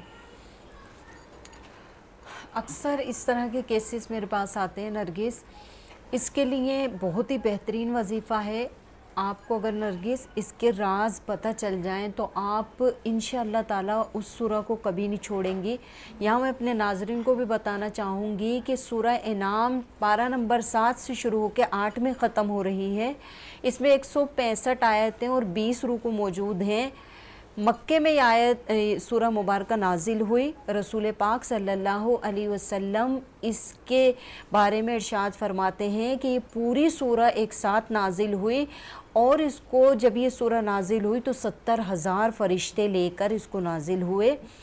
और अल्लाह के रसूल सल्लल्लाहु अलैहि वसल्लम फरमाते हैं कि जिस मकसद के लिए भी इस सूरह की तिलावत की जाए अल्लाह ताला उसमें कामयाबी अता फरमाता है। एक मर्तबा रोज़ाना इशा की नमाज के बाद पढ़कर शोहर को पानी पिलाएं। जो घर में दीगर अफराद इनकी मुखालफत कर रहे हैं उनको भी पानी पिलाएं। इंशाअल्लाह ताला दोस्ती में तब्दील हो जाएगी ये सारी नफ़रतें। और अल्लाह के रसूल अलैहिस्सलाम यहाँ तक इरशाद फरमाते हैं कि इसकी शुरू की 3 आयत को जो कोई पढ़ लेगा 40,000 फरिश्ते सुबह से शाम तक उसके लिए इस्तग़फ़ार करेंगे। और अल्लाह के रसूल अलैहिस्सलाम ने यहाँ तक इरशाद फरमाया कि जब जब वो दुआ मांगेगा फरिश्ते उसकी दुआ पर आमीन कहेंगे। सुभान अल्लाह, सही। अच्छा, मैं एक और सवाल कर लूँगी। अच्छा, ये देखें कि अक्सर रिश्तेदारों में दूसरे लोगों के अंदर भी ये होता है कि उधार की रकम जो है क्या कहते किसी को उधार दे देते तो वो रकम वापस नहीं मिल रही होती और बहुत सारे लोगों की बहुत ज़रूरियात होती है, उस ज़रूरियात के वक्त उसको नहीं मिल रहा होता, तो ऐसे में क्या वजीफ़ा कि वो रकम वापस मिल जाए? इसके लिए बहुत ही अल्लाह ताला का बहुत खूबसूरत नाम है या कहारू या कहारू या कहारू। इसको 121 मरतबा पढ़ें। इशा की या मगरिब की नमाज के बाद अव्वल आखिर दुरूद शरीफ पढ़ें। और सूरह इनाम की आयत नंबर 45, आप यकीन जाने इसमें इतनी ताकत है, जिस मकसद के लिए भी हम इस आयत को पढ़ेंगे, आयत नंबर 45 121 मरतबा पढ़कर दुआ करें। इंशाअल्लाह ताला जो रकम उन्होंने दबाई हुई है लेने के बाद नहीं दे रहे, इंशाअल्लाह ताला खुद देकर जाएंगे। और यहाँ मैं अपने नाज़रीन को भी बताना चाहती हूँ कि और यहाँ पर उन्हें सब्र से भी थोड़ा काम लेना चाहिए। हो सकता है उनके पास वो रकम ना हो। और अल्लाह के रसूल अलैहिस्सलाम ने यहाँ तक इरशाद फरमाया कि जब कोई हम किसी को उधार देते हैं और वो किसी वजह से वापस ना करे तो उतना ही रोज़ाना सदका करने का, यानी 2 लाख की रकम इन्होंने दी है तो 2 लाख रुपए ही रोज़ाना सदका करने का इनको सवाब मिलेगा। तो थोड़ी मोहलत दें, आयत मुबारक की तिलावत भी करें, अल्लाह ताला कामयाबी अता फरमाएगा। अच्छा, नेटवर्क के हवाले से मैं सवाल कर रहा हूँ। नेटवर्क के हवाले से बच्चे जो है ख़ासतौर पर नेट के हवाले से मोबाइल बड़ा इस्तेमाल करते हैं, तो उसके हवाले से क्या आप ऐसा बताएंगे कि जो वालिदैन भी परेशान है कि ये थोड़ा सा इस तरफ राग़िब होने के बजाय किसी और तरफ राग़िब हो, उसमें कोई अच्छी चीज़ें देखें? अच्छा, बाज़ बच्चे ऐसे होते हैं रात भर नेट देखते हैं और वो फिर बुरी आदत में पड़ जाते हैं। इससे छुटकारे के लिए या हलीमु या अल्लाहु या हलीमु या अल्लाहु इसको पढ़कर बच्चे के ऊपर दम करें। और जिस वक्त बच्चा सुबह में सो रहा हो तो या रशीदु या अल्लाहु, या रशीदु या अल्लाहु 21 मरतबा पढ़कर उस पर दम करें। और या हलीमु 111 मरतबा पढ़कर इशा की नमाज के बाद उसको पानी पिलाएं। इंशाअल्लाह ताला जो नेट देखने की गंदी आदत है वो दूर हो जाएगी। अच्छा, एक सवाल और कर लेता हूँ मैं आपसे कि इस वक्त जो है ताक रातें हैं और ताक रातों के अंदर इबादत जो है सबसे बड़ा जुज़ है और ख़ासतौर पर हर माँ बाप ये चाहते हैं कि मेरा बच्चा कम से कम मस्जिदों में इबादतों की तरफ राग़िब हो, लेकिन अमूमन जो दोस्तियाँ वगैरह इसकी वजह से जो है बच्चे उस तरफ राग़िब नहीं है, तो जो ध्यान नहीं लग रहा नमाज के अंदर, इबादत के अंदर, तो उसके लिए कोई ख़ास वजीफ़ा? उसके लिए बहुत प्यारा वजीफ़ा है अस्तग़फिरुल्लाह रब्बी मिन कुल्ली ज़ंबी व तूबू इलैहि 1001 मरतबा पढ़कर पानी पे दम करके बच्चों को पिलाएं। इंशाअल्लाह ताला नमाज में दिल लगेगा। मुफ्ती साहब से सवाल जी, था। मैं मुफ्ती साहब से सवाल ये करूँगी कि फ़तह मक्का के हवाले से क्या कहेंगे आप? आऊज़ुबिल्लाहि मिनश्शैतानिर्रजीम बिस्मिल्लाहिर्रहमानिर्रहीम। इससे पहले कि मैं आप सवाल का जवाब दें, मैं क्या कहते हैं हमारे मोअज़्ज़िज़ मेहमान का इंट्रोडक्शन भी बता दूं। अभी हमें ज्वाइन के मोहम्मद अरशद ख़ान नक्शबंदी साहब ने ब्रेक से पहले क्या कहते हैं हमारे साथ दूसरे मुफ्ती थे, अब हमारे साथ मोहम्मद अरशद ख़ान नक्शबंदी साहब मौजूद है। तो जी हज़रत। आऊज़ुबिल्लाहि मिनश्शैतानिर्रजीम बिस्मिल्लाहिर्रहमानिर्रहीम। नहमदुहु व नसल्लिम व नसल्ली अला रसूलिहिल करीम, अम्मा बाद, फ़ाऊज़ुबिल्लाहि मिनश्शैतानिर्रजीम बिस्मिल्लाहिर्रहमानिर्रहीम। मेरी ज़िंदगी का मकसद तेरे दीन की सरफराजी, मैं इसीलिए मुसलमान, मैं इसीलिए नमाजी। आज का टॉपिक फ़तह मक्का के हवाले से सवाल किया है। फ़तह मक्का की जब बात आती है तो अल्लाह के रसूल सल्लल्लाहु अलैहि वसल्लम का जिक्र सफ़े अव्वल में होता है। जब मक्का फतह हुआ तो मेरे आका अलैहिस्सलातु वस्सलाम अपनी ऊँटनी पर इस तरह तशरीफ़ ले जा रहे थे कि आपका सर मुबारक ऊँटनी के कोहान तक था, दरमियान में। तो जब आप आगे जाने लगे तो लोगों ने सवाल किया कि हज़रत, ये अल्लाह के रसूल, मक्का फतह हुआ है, दुनिया के बादशाह जब कोई खित्ता, कोई इलाका फतह करते हैं तो सर फख्र से बुलंद करके जाते हैं। अल्लाह के रसूल, आपने सर मुबारक नीचे किया हुआ है, तो क्या असर जाएगा? तो मेरे आका ने फरमाया, मैं बादशाहों के बादशाह के सामने जा रहा हूं, मैं इसलिए अपना सर खम करके जा रहा हूं ताकि अल्लाह ताला हमें कामयाबी और कामरानी से हमकनार फरमाए। अच्छा, शान अली के हवाले से अगर मैं आपसे जिक्र करूं तो हमारे अली करमल्लाह वजह, उनकी बच्चों के हवाले से क्या तरबियत थी? शान अली, पहली बात तो यह है कि सलीम भाई, जब अली नाम आता है ना तो मोमिनों का चेहरा जो है ना खिलखिला उठता है, और जैसे ही अली का नाम आता है तो यकीन जाने जिस मसलक का बंदा हो उसके ज़हन में खैबर फतह होने वाला वो वाक़या याद आ जाता है, क्योंकि हमने अपने बच्चों के दिलों में अली की ऐसी मोहब्बत बिठाई है कि जब अली का नाम आता है तो वो खैबर फतह करने वाला वाक़या आ जाता है। और वो खैबर ऐसा फतह हुआ कि आज तक यहूदियों के सीने पर मौला अली की तलवार का जख्म बाकी है। सही। और वैसे तरबियत के हवाले से जो आप बात करते हैं, मैं इतनी प्यारी बात करता हूँ कि मेरे आका अलैहिस्सलातु वस्सलाम तशरीफ फरमा थे। मेरे आका ने फरमाया, अली मेरे करीब आओ। मौला अली करीब आए, कहा अली मैं तुम्हें ऐसा अमल ना बताऊं, तुम्हारी तमाम नेकियां एक पड़ले में हो, एक तरफ हो, और वो नेकी सब पर भारी हो। तो मौला अली शेर खुदा, अल्लाह के रसूल से मोहब्बत करने वाले, उन पर जान निछावर करने वाले, उनके लिए जिहाद में लड़ने वाले, अपनी नींदों को अल्लाह के रसूल के ऊपर कुर्बान करने वाले, आपने हाथ बांध के अर्ज की, ए अल्लाह के रसूल इरशाद फरमाए। तो मौला अली को मेरे आका ने फरमाया, अली तुम्हारी कोशिश मेहनत से, ये मेहनत तो हो रही है भाई, ये प्रोग्राम लाइव जा रहा है, लोग देख रहे हैं, लोग नेक हो रहे हैं, मेरी बहन ने वजीफों का बताया, कितनों के मसले हल हो रहे हैं। तो मेरे आका ने फरमाया, अली तुम्हारी कोशिश मेहनत से अगर कोई बंदा नेक हो जाता है तो भाई तमाम नेकियां एक पड़ले में होगी, वो नेकी फिर भी उस पर भारी होगी। सुभान अल्लाह। जी, तो मुझे आप ये बताइए कि आज चूँकि हम हज़रत अली करमुल्लाह वजह की शहादत का दिन है, तो उस हवाले से आप क्या हमारे नाजरीन को बताना चाहेंगे? मैं बहुत अच्छी बात बताऊंगा। मेरी बहन ने अच्छा सवाल किया कि आज हमारे बड़ों के, बच्चों के, सबके दिल से शहादत का जो जज्बा था वो ख़त्म हो चुका है। बिल्कुल, क्योंकि जब अली का नाम आता है तो शहादत का भी पता चलता है, क्योंकि अली के बच्चों ने शहादत जंगे बदर में दे के वो दीन को बचाया है कि आज जब मौला अली का नाम आता है तो फातिमा ज़हरा का भी नाम आता है और दोनों नवासों का भी नाम आता है, इमाम हसन हुसैन का। तो मैं बताना चाहता हूँ इमाम मौला अली करमुल्लाह वजह की शहादत के हवाले से कि आप देखें मौला अली ने कितना अच्छा पैगाम दिया अमली तौर पे कि वो तीर जब आपके दुश्मन ने मारा तो निकाल नहीं सक रहे थे, तकलीफ थी। मौला अली ने फरमाया कि जब मैं नमाज पढ़ूं तो उस तीर को उस वक्त निकालना।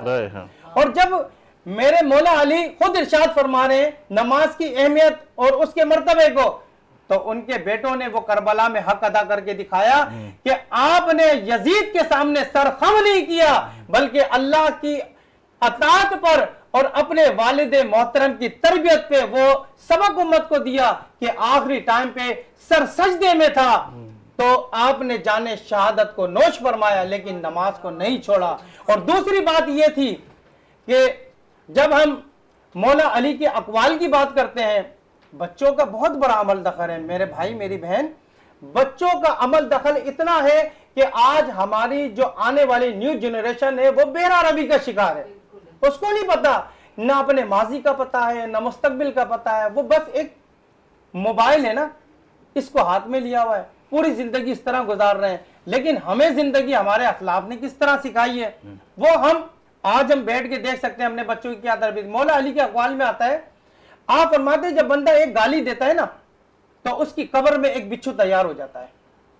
आप मुझे बताएं मेरी प्यारी माए बहनें जो नाजरीन में और जो देख रहे हैं, वो इस चीज को जरा अपने पल्लू से बांधें मेरी प्यारी बहनें, खास तौर पर कि अपने बच्चों को खता करने पर गाली ना दें। जब हम बच्चों को खता करने पर गाली देंगे तो आप अंदाजा लगाएं हमारी औलाद संवरेगी नहीं बल्कि बिगड़ जाएगी। क्या हमने अल्लाह के रसूल की तालीमात में देखा है कि मेरे आका ने कभी किसी को गाली दी हो, या मौला अली ने किसी को गाली दी हो, या फातिमा ज़हरा ने किसी को गाली दी हो? नहीं। तो फिर औरतों को आइडियल फातिमा ज़हरा का बनना चाहिए और मर्दों को जो आइडियल बनना चाहिए अल्लाह के रसूल का। शहादत की अगर बात कर ले तो हम हज़रत अली की शहादत कैसे वाक़या, वो किस तरीके से हुई थी? शहादत जो मौला अली से मतलब बहुत सारे मामलात थे, यहूदी भी थे और उसके अंदर जो है वो मजूसी भी थे, तो काफी लोग थे, क्योंकि मौला अली का वो दौर था कि जिसके अंदर फितना बहुत उरूज पर था। मौला अली उसको संभाल नहीं सके, क्यों कि एक तरफ सहाबा की मोहब्बत थी और एक तरफ उन जंगजुओं का जिन्होंने उमर फारूक उस्मान गनी रज़ी अल्लाह को शहीद किया था। तो आपके दुश्मन इस वजह से लोग बन गए, और जब आपको तीर मारा गया तो उसकी वजह यही थी कि आप और हक और सच बयान करने वाले थे, और हक और सच बयान करने की सजा क्या होती है आपको पता है? जुल्म और तशद्दुद को बर्दाश्त करना पड़ता है और इतने बड़े जबर से गुजरना पड़ता है। तारीख भरी पड़ी है, जिसने दीन पर कामिल अमल करके दीन को पहुंचाया वो जाहिर और बातिनी तौर पर तकलीफों से गुजरा है। यही हमारे अल्लाह के रसूल की शान है। जब ताइफ की वादी थी तो आप सलाम को भी इस तरह उनमें नहलाया गया। तो मौला अली की शान बहुत बड़ी है। अकबर साहब आपकी तरफ आता हूँ कि जिस तरीके से मैं आपसे ये कहूँ कि माशाल्लाह एक कामयाब आदमी के लिए और इनफरादी तौर पर जो है आप वर्क कर रहे हैं और कैंप भी लगा रहे हैं, सब कुछ कर रहे हैं, एक नौजवान को आप क्या मैसेज देना चाहेंगे, नौजवान को क्या बताना चाहेंगे, या कोई एक कारोबारी, एक बिजनेसमैन इतने सारे डिपार्टमेंटल स्टोर चला रहे हैं, तो किस तरीके से काम को एक सिस्टम की तरह बनाया जाए, किस तरह काम किया जाए? देखिए नौजवान को क्या, यानी बिजनेस के हवाले से पूछ रहे हैं कि बिजनेस के हवाले से। देखिए बिजनेस के हवाले से अगर किसी को भी, मैं तो यही एडवाइस दूंगा कि जो भी यंग लड़के हैं उनको एक इस तरह करना चाहिए कि बिज़नेस तो देखें करना पड़ेगा आगे जाके, क्योंकि जॉब करते हैं जो लोग उनका कोई फ्यूचर नहीं है। पहली बात ये है। अब कुछ बच्चे ऐसे हैं जो बिज़नेस करना चाह रहे हैं, तो उनको ये करना चाहिए कि जिस फील्ड में भी उनको बिज़नेस करना है, जो सोचा हुआ है उन्होंने, उसी फील्ड में उसी तरह की कंपनी में 2-3 साल काम करें, 2-3 साल 4 साल काम करें, वहाँ से ट्रेनिंग लें, यानी डिसिप्लिन कैसे मेंटेन किया जाता है, मैनेजमेंट किस तरह चलाया जाता है, पंक्चुअलिटी क्या है, क्योंकि उन कंपनियों में वो सीखें और उसी बिज़नेस को, जिस बिज़नेस में वो जाना चाहते हैं, और 3-4 साल बाद जॉब, 3-4 साल जॉब करें, फिर उसके बाद उसी बिज़नेस में खुद अपना बिज़नेस करें। क्योंकि एक वक्त, एक लिमिट से ज़्यादा अगर आप जॉब करते रहेंगे तो जॉब का कोई फ्यूचर नहीं है। इस तरह 2-4 साल किसी कंपनी में काम करें, इसके बाद अपना बिज़नेस करें। यंग बच्चों को एज ए बिज़नेस के हवाले से तो मैं यही एडवाइस दूंगा। अच्छा, मैं नरगिस ने बहुत प्यारी सी खूबसूरत सी डिश तैयार कर ली है और माशाल्लाह बहुत अच्छा लग रहा है। साकिब साहब, वो मनकबत जो आप कह रहे थे कि हज़रत अली की शान में, अल्लाहुम्मा सल्ली अला मुहम्मद व आले मुहम्मद व बारिक व सल्लिम व सल्लु अलैहि।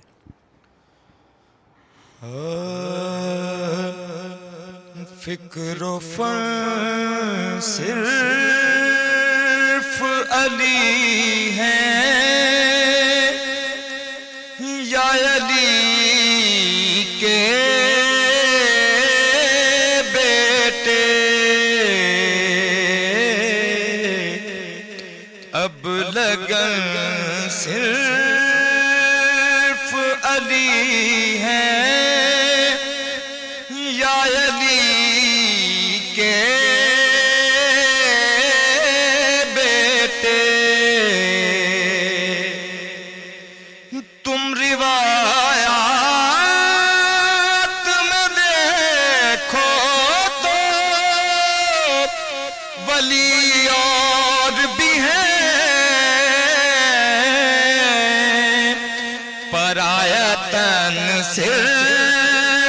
अली हैं या अली के बेटे। और लफ्ज मिन्नी ने बताया कि मोहम्मद जैसे, लफ्ज मिन्नी ने बताया कि मोहम्मद जैसे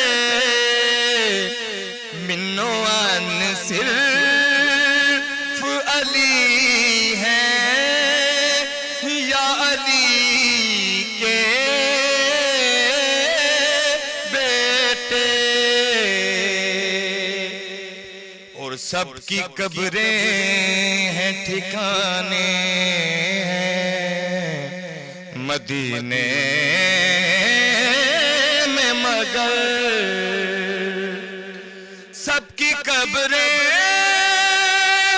हैं ठिकाने मदीने में, मगर बेवतन सिर्फ अली हैं या अली के बेटे।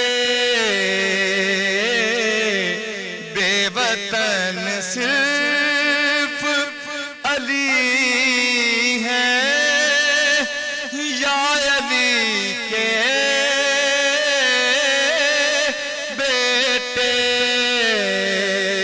फिक्र फन सिर्फ अली हैं या अली के बेटे। भाई आपका बहुत शुक्रिया, आप हमारे प्रोग्राम की जीनत बने। साकिब साहब, नरगिस, माशाल्लाह आखिरी में कोई पैगाम, और अल्लामा साहब आपका भी, शादी आपका भी, और मैं आखिरी में दुआ की तरफ बढ़ूंगा। आप कोई जुमले के हवाले से? बस आज ताक रात के हवाले से मैं आपसे ये कहूँगी कि जो 2 अशरे आपने गुजार दिए, अगर उसमें कुछ आप नेकी नहीं कर सके तो ताक रातों में ज़रूर कीजिए और दुआओं में याद रखिए। या अल्लाह हम गुनहगार हैं, स्याकार हैं, बदकार हैं। या अल्लाह हमारे सगीरा कबीरा, अगले पिछले, ज़ाहिरी बातिनी जो गुनाह जान के अंधेरे में हो गए, उजाले में हो गए, अल्लाह हमें माफ़ फरमा दे। या अल्लाह तू रहीम है। अल्लाह ये ट्रांसमिशन हम कर रहे हैं यकम रमज़ान से अब तक, अल्लाह इसमें जो कोताहियाँ हो गई और जो गलतियाँ हो गई है, अल्लाह हमें माफ़ फरमा दीजिएगा। अल्लाह तू जानता है दिलों के हालों को। अल्लाह हमने कोशिशें की है कि तेरे ईमान की बात, तेरी सहर अंगेज़ गुफ्तगू जो अल्लामा साहब के लबों से निकली हो, अल्लाह उस पर कोई अमल पैरा हो जाए तो हमारे लिए भी आखिरत हमारी संवर जाए, हमारा भी दीन संवर जाए। अल्लाह हमने सीखने की कोशिश की है मौला, अल्लाह हमें माफ़ फरमा दीजिए। कोई ऐसी खामियां गलतियां हो गई हो तो हमें माफ़ फरमा दीजिए। अल्लाह हमारे सगीरा कबीरा गुनाहों को माफ़ फरमा दे।